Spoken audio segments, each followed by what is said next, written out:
Mary, you won't be able to hear the intro probably. Okay. Okay. We're going live in 10 seconds, Tom.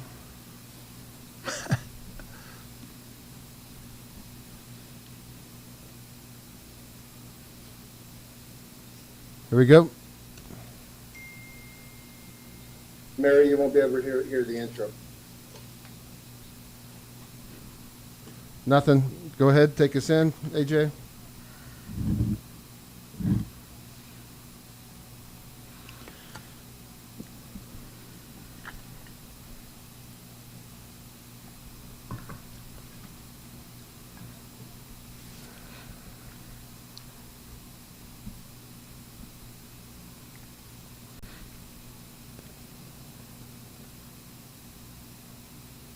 There we go. Hey, we're doing all kinds of magic here today. Let me tell you, we just finished our half-hour, 20-minute Bible study or so. And for those of you who were with us and were carrying over to the live stream of our commercial radio show, thank you for coming. You can tell your friends every morning, 10:30, we do a 20-minute little Bible study, open it up for any comments from our folks here or you out there, the general public. And our goal on the Bible study side is to just provide a location, the Word of God, a location to find the strength and the hope needed in these very, very difficult days. And this is going to be an extremely difficult week, this week and next week, because as the experts have been telling us, we're experiencing what occurred 2 weeks ago. The people that are sick and dying today, and the numbers, I mean, we all know that one person is too many, but the numbers are maintaining a certain percentage that is still devastating with 330 million people, but the vast majority, of people who get this recover quite well. Have a tough time, but recover quite well. But the people that got sick 2 weeks ago are in the hospital and will be dying this week and next week. And part of the Bible study at 10:30 is to provide some sort of comfort with this thing called death. We figure out how to make it through life without addressing the fact that everybody dies. The death rate's 100%. We have a mechanism that can block that out, and but those of you in your 40s and 50s and 60s, and you start sensing mortality, and you start saying, wait, I got less years on this earth, even if I live to 100, and I think it was George Burns who said 100 looks good on paper. I got less years on the earth than I already did. What am I doing with my life? Well, the Bible study is designed to help answer those questions. What should you, what ought you, what are you doing with your life? So join us at 10:30. At 11:04 here, we start on WWNN 1470 AM. And our objective, the reason why the United West, our team with us. Let's go up north. Mother Mary, you there? Yes, sir, I'm here. How you doing today? I'm doing just fantastic. I love your Bible study, and this is a great radio program today, too. Are you going stir crazy? Do you go out and buy any food or anything, or what are you doing? Yeah, until they stop me from buying food. I hear Walmart's going to be starting to put line markers so that they don't let so many people in. I was there yesterday. They have their carts blocking the front, and you go in one way. They have tape on the ground 6 feet. And they are going to limit the number of people in, so it takes longer to go, so go less often, buy more stuff. The way I go to these places is whenever I go out, and whenever I go anywhere publicly in a store, I assume everybody has this, and they got like a cloud of 10 feet around them of this stuff floating, and I navigate through. I wash my hands as soon as I get out with whatever they got there for that. I have some stuff in my truck. This is what we have to do. And again, when the curve flattens, and it will, and when we start slowly coming back to productivity, that doesn't mean no one has this. It just means fewer have it, therefore fewer can catch it, and the ones who get it have access to the proper medical equipment and expertise. So right now, New York is overloaded. We got the military going in. Very, very difficult time in our lives, but we'll get through this. We absolutely will. Midwest Dick, how's your life going? Well, I saw something really interesting yesterday, looking down on a parking lot of a Brazilian Baptist church. And at the time of the service, everybody orderly brought their cars into the parking lot, parked in every other space. Every car was packed with families. The loudspeaker was outside of the church. There was the most beautiful music. And the pastor spoke to the audience who were in their cars. At a certain moment, people got out of their cars and stood by the four doors, very orderly, and they were glad to see the other people in the church, in the congregation. It was beautiful. They even had 20 ushers who carried a tray of bread, wafers out to the cars, and little cups of wine, of grape juice. So the notion that people can figure out what to do, particularly in a spiritual way, was wonderful to see. I was moved. Very, very good. And you're practicing. I want to get these terms right. I mean, social distancing is not really the right term. It's physical distancing. You gotta separate yourself physically. Social distancing, I'm redefining, means to continue a social relationship with someone at a distance. And I recommended this on the Bible study side. I'll recommend it right now for all our viewers and listeners at 11:10 in the morning. We've got a special guest coming up in a few minutes. I'll recommend on WWNN 1470 AM. That's on the AM side, on the FM 95.3. Or, as you know, as we tell you, you can go to iHeartRadio and listen. But right now, while everyone is self-contained, self-isolated, you can watch this. You can go to, Mark, tell them where they can go to watch this great live stream we have. Yeah, just go to theunitedwest.org, and it's right there on our homepage. theunitedwest.org. Pull it up on your phones, pull it up on your computer, pull it up on your big screen. Go to YouTube, theunitedwest.org on your smart TVs, and you're a smart person watching this. And you know what? To the degree you can include your senses in the communication process, hearing, sight, smell, taste, feel, all of that, it's to that degree you can benefit much more from that experience. So you can listen to us utilizing one sense, basically. But if you watch, you're utilizing two senses, you get more.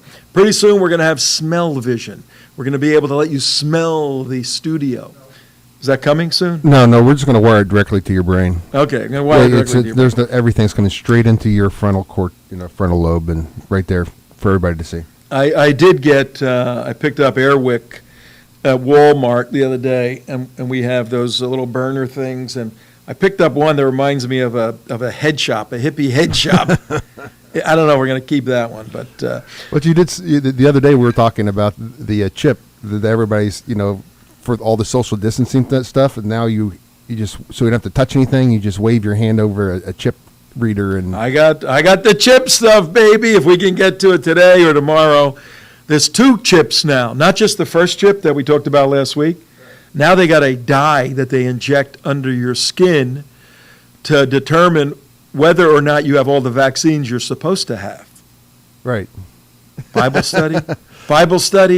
Well, I tell you what. Chips in your skin, Book of Revelation. Where the hell are we, ladies and gentlemen? Well, this whole thing's getting very, very scary. With you talking about George Orwellian, where if you have the virus, you're allowed to go out now, and if you don't have the virus, you got to stay home. Yeah. It's like, oh, come on, guys, you're going George Orwell on us here, Well, here's the facts right now. Great website is coronavirus.jhu, Johns Hopkins University.edu, and everybody's using this. They're accumulating the best data right now worldwide. 1.2 million, 1.2 confirmed cases worldwide, 8 billion people, 70,000 deaths worldwide. and total recovered 249, about 250,000 people recovered. I think we're up to over 300,000 sick here. We've tripled, I think, the death rate at 9/11. We're close to 10,000. And I was trying to tell you earlier why we put this Bible study together, the United West and the show, not the Bible study, the show. The Bible study came as a result of the show. When we put this together, we launched it November 4th. It was to mobilize 1,000,001 new evangelical Christians in the state of Florida to come into the voting arena, because evangelical Christians, for absurd reasons, have not been voting regularly. And we saw the ascent, the historic ascent of Andrew Gillum in the 2018 gubernatorial election in Florida, where at 8.5 million votes cast against a Navy veteran, Christian, family man, wonderful conservative, former Congressman Ron DeSantis, Marxist mayor from Tallahassee, Florida, schooled at Marxist schools after he went to FAMU, and was then taken under his wing by George Soros and other global billionaires. Andrew Gillum almost beat Ron DeSantis in November of 2018. He lost by a mere 30,000 votes out of 8.5 million votes cast.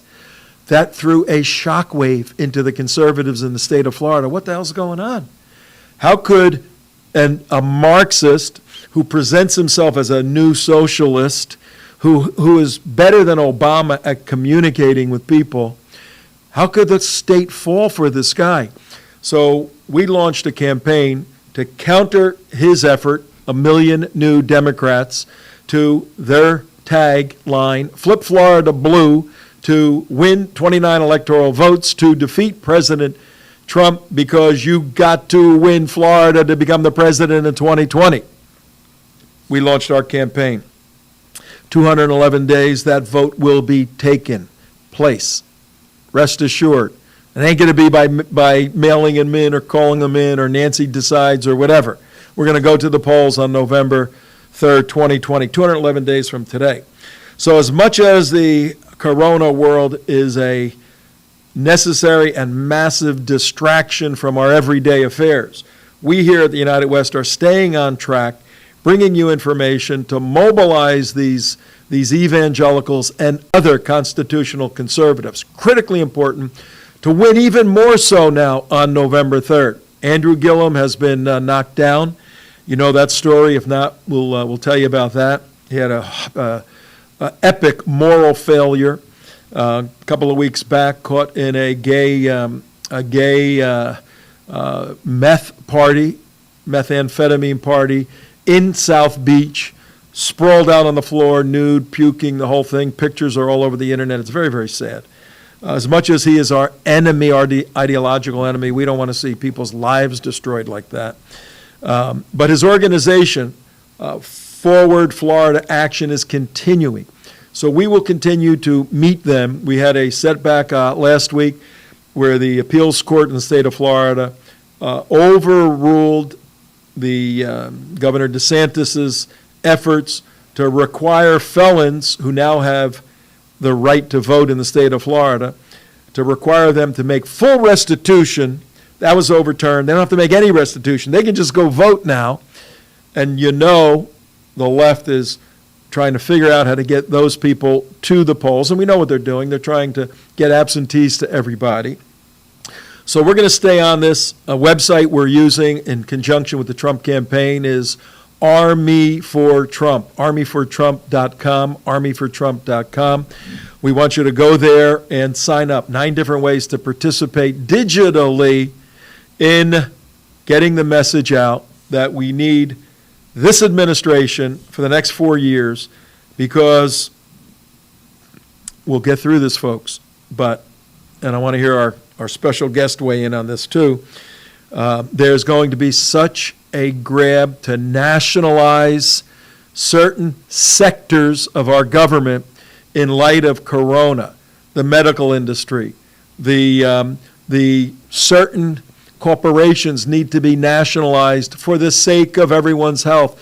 You're going to see such a power grab if these people get in 211 days from today. It'll be much worse. A virus, much worse. It's an ideological virus, much worse than the coronavirus. We can kill that. We can defeat that. We can overcome that. The ideology of Marxism implemented at this time in the United States would do this country. It would not be the country the framers and the founders gave their lives, their sacred fortunes, their blood for. It would not be that same country. It would be a new country, an AOC type of country. Well, in Florida right now, as we're talking about Florida, here's the situation in Florida. We have, as of Sunday night, an increase in one day to 12,350 people with the coronavirus. Hospitalizations went up nearly 6% to 1,555, and deaths rose 13% to 221. We have 20 million people here.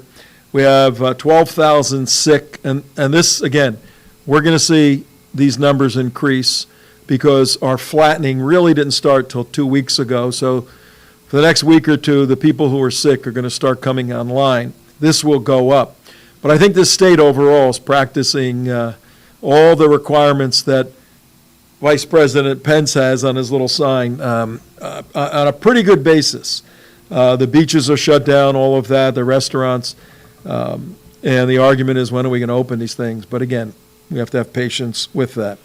I'm going to tell you what's going on in the great country of Belgium. They just came out with an official warning in Belgium, and I think Midwest Dick, you sent me this, didn't you? I did. I was impacted by that article. I think I'm going to let you introduce it. Think of the word essential when you read it. Essential, okay. Essential. Thank you. This is essential information, ladies and gentlemen. Our special guest, I want you to listen because your subject today fits right into what we're talking about here. Belgium Health Minister Maggie de Block, and no disrespect to heavy people, but Maggie's about 300 pounds overweight, and I feel her pain. I'm creeping up every week, eating comfort food at home, but she's the health minister. She has put a ban on all non-essential. You got this, Mark? Yes, non-essential. The health minister of Belgium has essentially become an Islamic state. It's between the Netherlands, Holland, and France. When I ride the train going back and forth, you just go right through Belgium. I don't want to stop and go into Belgium anymore. One of the most beautiful countries, but it's been taken over to a great extent. But the health minister, Maggie de Block, put a ban on all non-essential sexual activities of persons 3 or greater in indoor areas. Okay. Now, I want that to sink in. She had to make a distinction between outdoor sexual activity of persons 3 or more, and so she said, "This is now.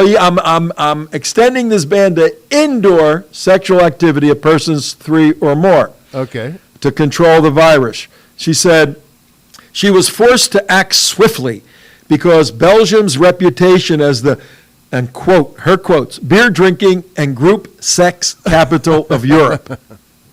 Okay? Belgium health minister put a ban. She said wife swapping, threesomes, and orgies of 6, 50, 100, and more are not permitted until the outbreak settles down. Right Indoor. now, yeah, indoors. Right now, people are going to Googling Belgium. When can I get there? I'm booking a flight to Belgium. This was announced in the parliament in Belgium yesterday. Health Minister de Block did not ban single or 2 persons sexual practices such as masturbation, anal or oral sex, or even bestiality. That's good. She said these measures only apply to human sexual contact, not human to animal contact. She said this at Parliament yesterday in Belgium.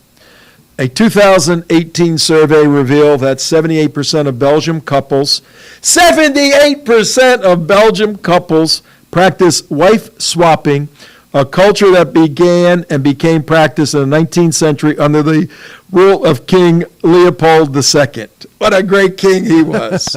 What about husband swapping? What happened? Yeah, they're racists. They're racists. Yeah. Anyway, that's what's happening in the great country of Belgium. But we shouldn't laugh, folks, at 24 minutes after the hour. 24 minutes after 11, Tom Trento, your host. Tom Trento, your host here. WWNN 1470 on the radio side. Many of you are inside listening to the radio, but go over to The United West. Right there, you can see it behind me on the other camera.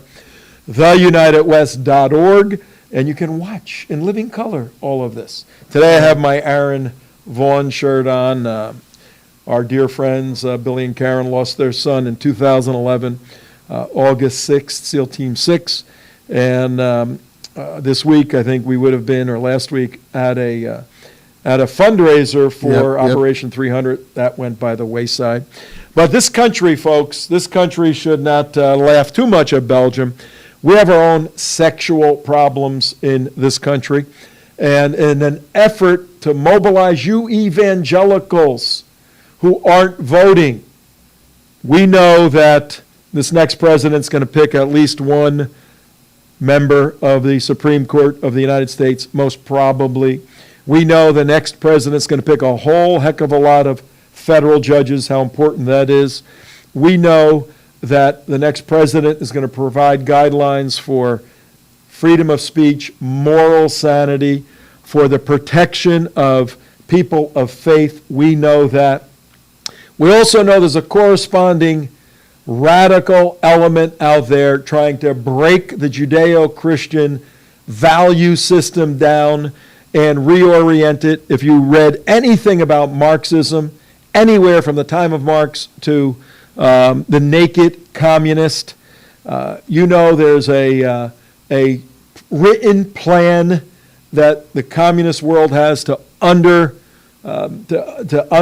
overthrow by breaking the foundation of Christianity and Judaism in America. You know that.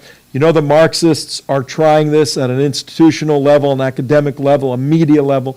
We have a special guest today who is a victim, a real live victim of this radical gay mafia.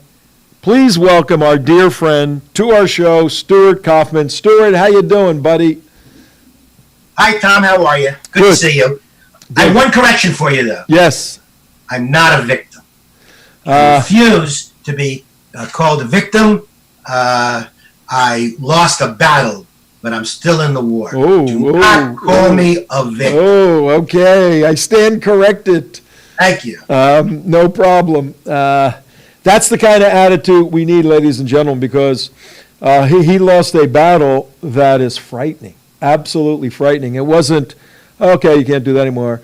It's, you don't exist, Stuart Kaufman. You do not even exist anymore in the eyes of this publication that you served so well for how many years. Stuart, give us a little background.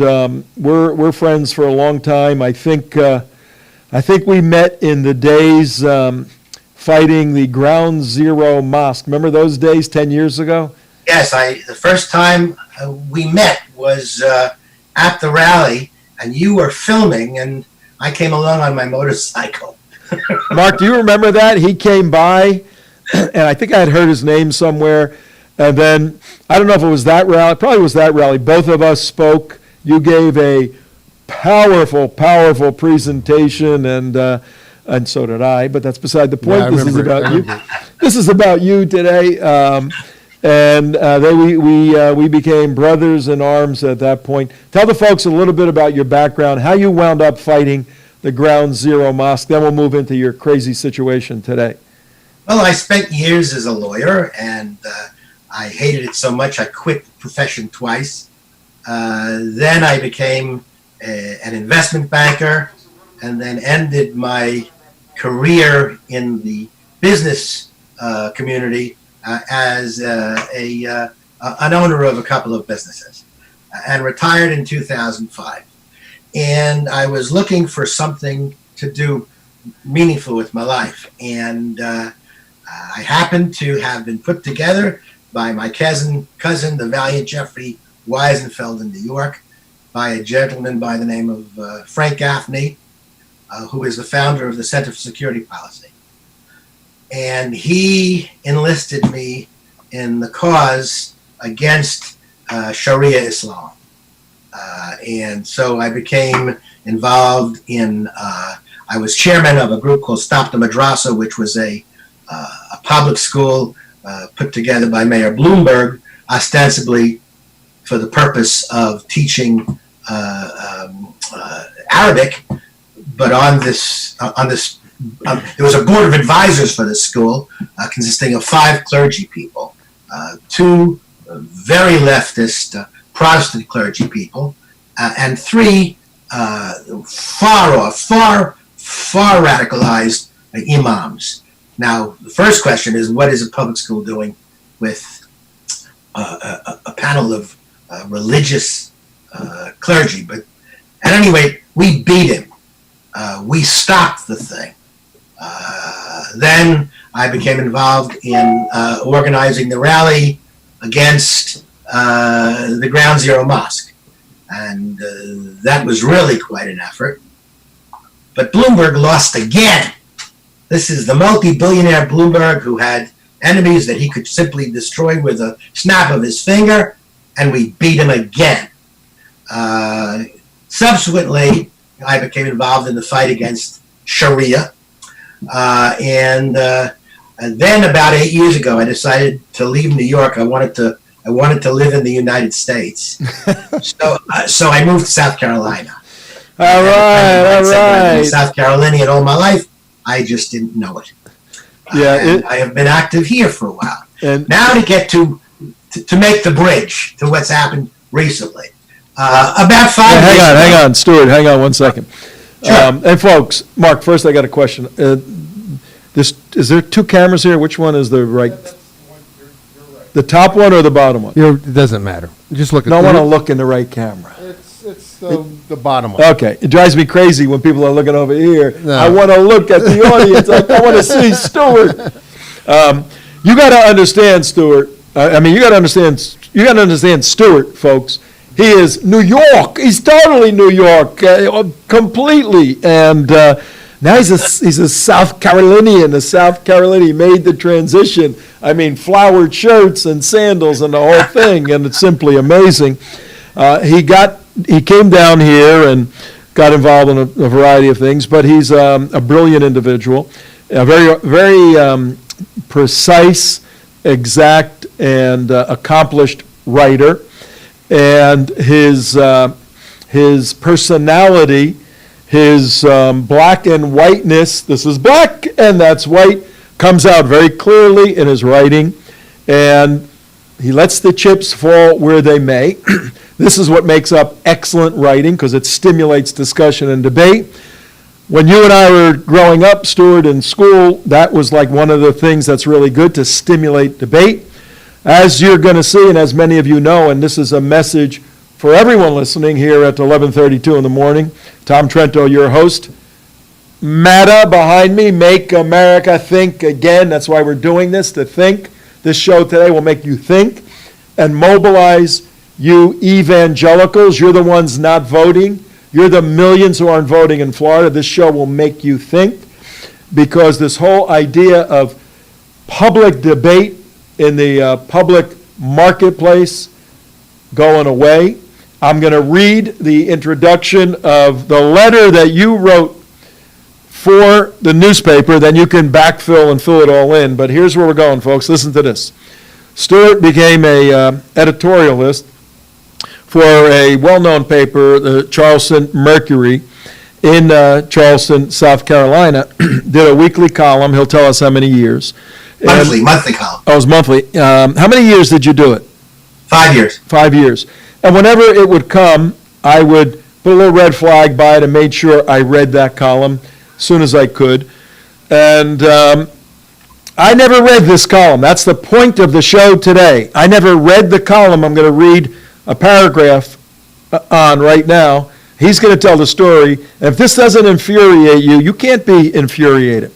It's entitled brilliantly, LGBTQ RST UVW XYZ. That is brilliant, Stuart. The single, and he goes on.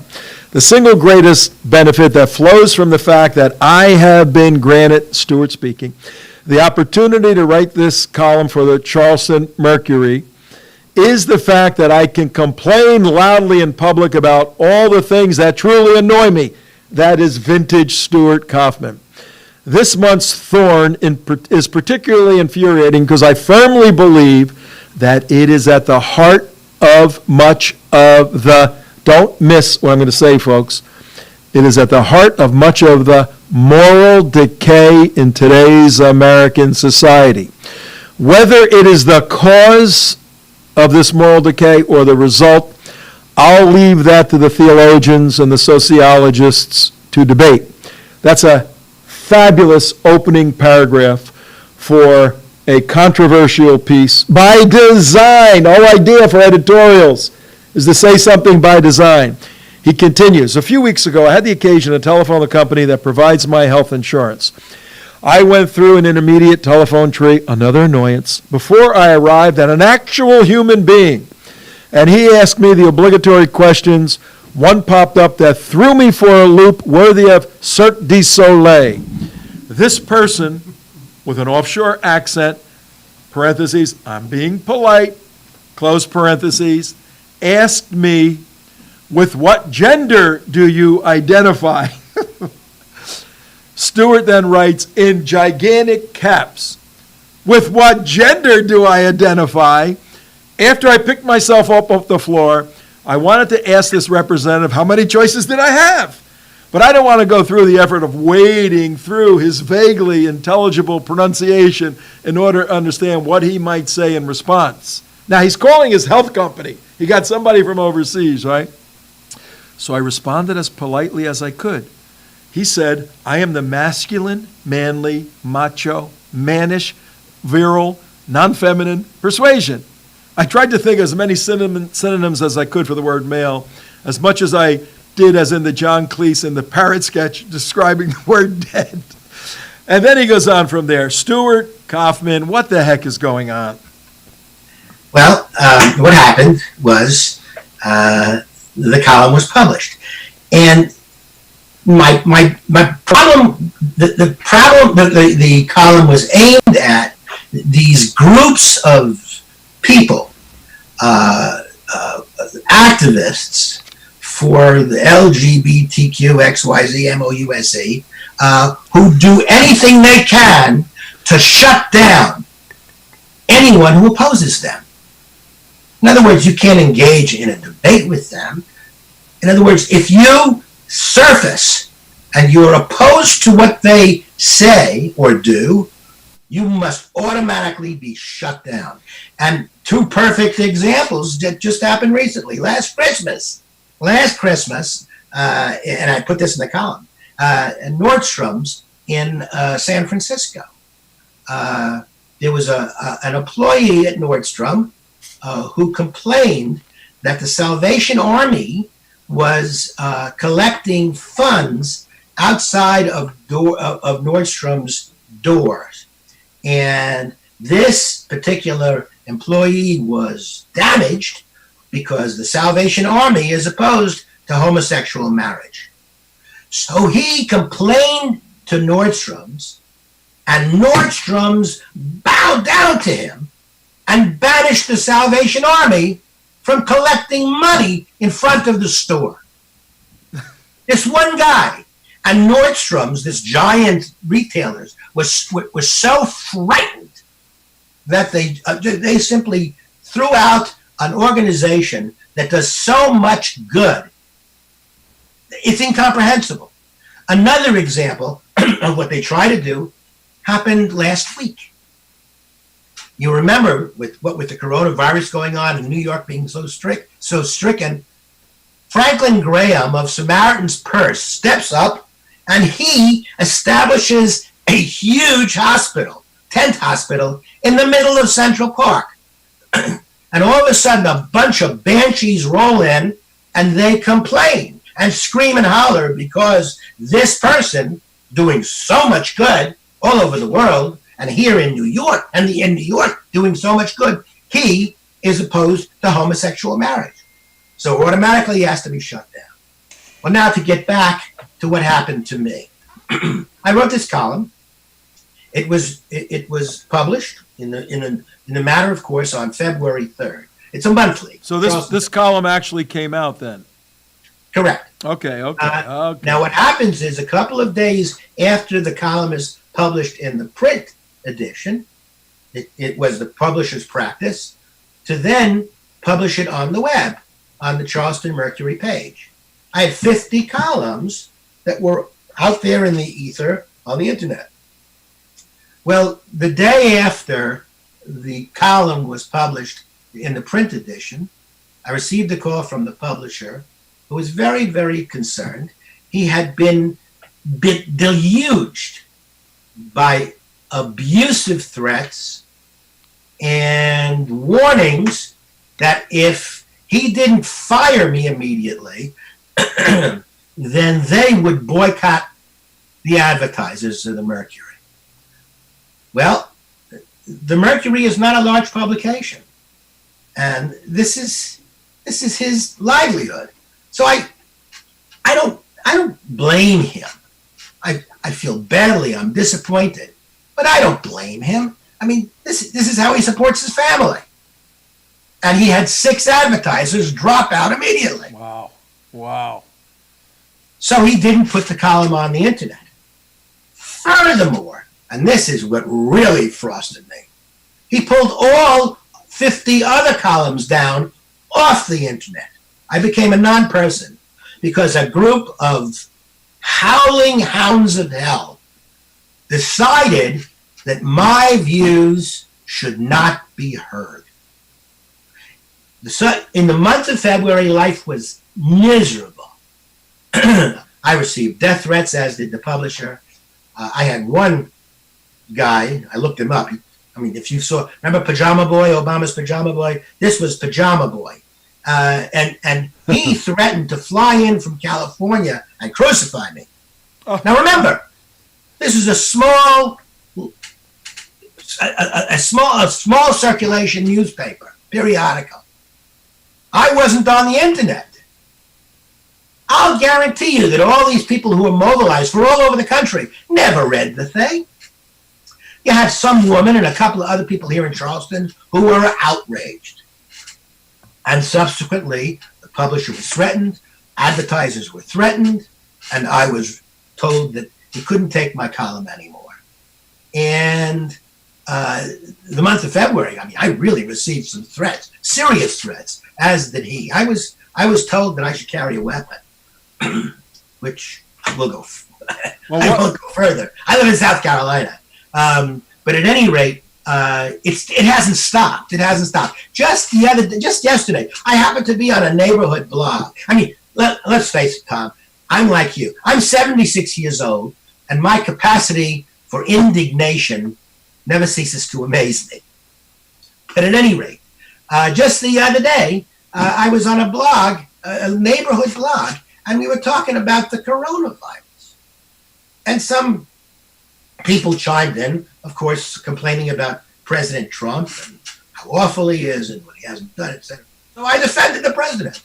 Well, all of a sudden, here comes the Charleston Mercury and LGBTQRXYZ and all of this stuff in the form of a couple of people who all they could do was impugn my integrity and me. And in this entire situation, the 2 months since this column came out, no one, not a single person, tried to engage me in a discussion about the issue. Not a single solitary. All right. Well, there's a lot here, Stuart. Let's. I think this is we know this is a critically important subject, and I want to get our folks involved here with you, and a couple of things I want to do.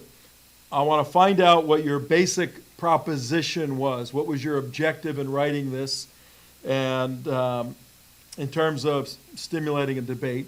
I think all of us in the conservative constitutional world, whether we're informed by the Jewish scriptures, the Christian scriptures, even Muslims probably are with us on this, and sane people, normal people in the United States see that the claim for so many years in the homosexual community, all we want is equal rights of work and all of that, then led to all we want is to be able to get married. That's the end state. Once we have marriage, this thing is over. That's all we want. You love somebody, you want to, happens to be a man or a girl, just that's all we want. And then the Obergefell decision, I think 2015 in the Supreme Court, John Roberts somehow finding in the Constitution the right for a man to marry a man and a woman to marry a woman, which is still incomprehensible to me based upon the history of this type of country. But that was supposed to be the end state. Now that was simply the launching pad to a radical homosexual LGBTQ agenda to now radicalize and transform the institutions in America. In the first place you go to get new ideas, the Marxists teach us this, is to the academy, to the elementary schools. And I have friends all over the country that are in different organizations revealing situations of drag queens, men posing as women, believing they're women, doing shows, public shows, now bringing those shows into elementary schools to teach funny little skits to desensitize young minds as to what sexuality and what gender and what all of this is about. I think you even reference a battle between a mother and father in your article. What was that all about? There was a mother, there was a 7-year-old boy. A 7-year-old kid can't decide what he wants for breakfast. This 7-year-old boy decided that he wanted to be a girl. Well, the mother decided that she was going to adhere to his wish. And so she went and proceeded to begin the process of having this boy injected with hormones to turn him into a girl. Well, the father, who was divorced from the mother, who did not have custody, this was in Texas, by the way, the father objected and went to court. And after I wrote that column, the court came down against the mother. So the father won. But how did we get here? How did we get here? Well, let me hang on. Let me ask that question to Midwest Dick. He's a wise guy in the right sense. I loved yesterday's briefing by Donald Trump. He cracks me up whenever he does these briefings. He finishes, and then one of the leftist publications asks a gotcha question, and he's walking out. He goes, "Cut it out! Stop asking these wise guy questions." I go, only a guy from New York would even know what that means, and he can get lost, basically. Tom, I grew up around the corner from President That's Trump. right, in Queens, right? Around the corner. Yep. Midwest Dick, you're an observant person of culture. What's going on here, buddy? What are we doing, and where's this going? Call me a wise guy. I don't. That's a racial slur from a fellow Sicilian. Also, I identify with Stuart's age. Thank you, Stuart. We're still kicking. Two questions for Stuart. First of all, are there any evangelicals in Charleston, South Carolina, who might have spoken up in support of you? Well, there were. Where were they? Well, they got no press. They got no media. I mean, if you scream into the wind, it's not going to be heard. Now, second question for Stuart. Stuart, what's going to happen to you and what you write about if Donald Trump is not the president in 2021? Well, it'll give me plenty of ammunition. The fact is that since I no longer write for the Charleston Mercury, I was able to find an outlet that's much bigger. I have a column that was just published last week in the American Spectator about this. So, they can't shut you up in this day and age of the internet and all these other media outlets. They can't shut you up. And I'm damned if I'm going to be shut up. So this isn't the end. I'm not writing for the Charleston Mercury, but I'm writing. Well, as Tom likes to remind all the evangelicals in Florida, for example, who could determine the election if they stay home and don't register to stay home, they could negatively establish the election results. This is a key message, Stuart, for evangelicals everywhere, but particularly in Florida. We need them to be motivated by your story about what life will be like if they don't register and they don't vote, and Donald Trump loses Florida. He might not be the president next year. Stuart's life, all of our lives, the lives of evangelicals will directly be impacted if Donald Trump's not the president next year. Well, I have to tell you, I work very closely with the evangelical community down here on a number of issues. I am an activist, for instance, for the state of Israel, and I work hand in glove with many of them in arranging events and going to Israel, etc. And I can't tell you the extent to which I appreciate the evangelical community. The idea that the evangelical, I'm a committed and proud Jew, and the idea that evangelicals are anti-Jewish is so absurd that it offends me. And the reason it's so difficult to explain it to so many people is because it's hard to explain faith to people who have no faith.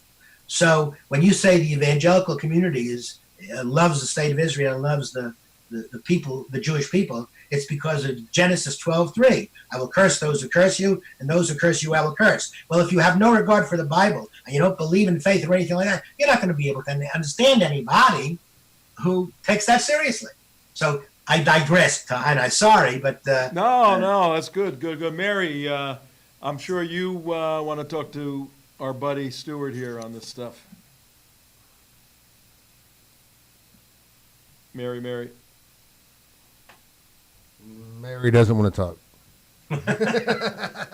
Mary Stuart, doesn't want to talk? On the That's positive amazing. side, Stuart, I think you're giving evangelicals who are listening an opportunity to be heroes. It could be that the evangelicals could actually be the heroes who enact their faith and do the right thing. What we want to do is avoid their non-participation. If they participate in the numbers and they're motivated by messages like you provide and Tom provides all the time, then evangelicals in America and in Florida in particular could be the heroes of the 2020 election. I couldn't agree with you more. Amen. All right, ladies and gentlemen, it's 11:52 in the morning. Tom Trento, your host here at Make America Think Again. We have Jay Mark in the control room. We have Midwest Dick at a remote site, and Mother Mary at another remote site. Our special guest, Stuart Kaufman, coming out of the beautiful state of South Carolina, where the crazy Tiger King other guy is there with some sort of tiger ranch, but that's another story. 11:52 WNN 1470. Stuart, here's a question. Even if Donald Trump wins, if he loses, we're really in trouble. Even if he wins, this gay mafia, this is the radicals who want to transform the country. They're going to be beat up a little bit. Then they're going to get energized. They're going to be back. How do we have a legitimate discussion in the public marketplace over whether or not some of these extreme positions should be part and parcel of public policy? How do we make sense out of this when more and more people in the academy and in media are supporting this crazy concept of genders? I mean, there's schools now, legitimate universities that when they send the application out, there's 10, 15 different categories you can select to determine what gender you think you are. Excuse me, Tom, there's a website that actually documents the 101 genders. 100. Come on. I mean, this is getting like Monty. This is Monty Python. We're living in a Monty Python world. All right, but your question is legitimate, and I have an answer for you. In fact, it's in the column. The problem that we have today is these people are aiming at young people. If you can get the mind of a young person, you've got it. Well, in the colleges especially, parents have a huge amount of power. If you write a tuition check, then you have a veto. My suggestion to every person who has a kid going to school, demand to see the description of every course that they want to take. Look up the people who are teaching the course. And if you see something that you don't like, you tell that kid well, you can't take the course because I don't believe in censoring somebody. You tell them you're not going to pay for it. You tell a kid, fine, you want to take the course, pay for it yourself. And you're going to see trustees and administrators and professors starting to scream like stuck pigs. What we need is a movement. And this is a movement, I think, evangelicals will be perfect for this movement. I mean, evangelicals go to schools all over the country. Don't write a check. Don't write the tuition check. See how fast people get, that'll grab them by the horns. Stuart, I've got another question, Tom, if that's okay. Sure. Oh, wait, hang on 1 second. Let me read, and we're coming down to the end here in a little bit, but Tom Trento, your host, 1155. I'm going to read the paragraph you wrote to flesh out what you're talking about. You say in your article, gender studies, nope, not paying for it. Women's studies with a WOMYNS, nope. Yeah, that's how they do it. Not paying for it. Transnational feminism, nope, not paying for it. Politics of globalization, nope, not paying for it. Bathroom politics? Seriously, there was a class, bathroom politics? Yep. That's right. Stuart, you found a class called bathroom politics? You can go online. I found it in 5 minutes. Bathroom politics. All right, Dick, what your thoughts? We got a couple of minutes left. Midwest. Second, you had a comment about the health minister in Belgium with her restrictions on non-essential sex between a number of people. I'm just curious, if you think about this crazy world we live in, and you add on top of that what Stuart's been fighting with the LGBTQ thing, the only other comment I have is we have first graders who are being asked every day what pronouns they should be used to address them. They can change their mind from yesterday to today on the pronoun that's appropriate. It's true. Yeah. It's true. Let me put this in a big context, and then we'll with you, Stuart. But we're going to stay in touch. We want to follow your saga, and you're one of the frontline warriors in this. We're trying to bring sanity to the state of Florida. We know South Carolina is usually a red state. We got to work together on this. Very important. And that other state of Georgia right there, we got to work there. This whole southeast section of the country. We have argued here that God exists. He's for real. He's given a law. He's given grace, all of this. And there's always going to be, historically, attacks against the way in which God constructed reality and continues reality. And we see one of the greatest frontal attacks is to destroy the unborn human that is inside the mother. Another way, and we see people obviously pushing that, another way is to destroy that union that God has ordained to continue the stability of families and cultures. Marriage, we see marriage breaking up.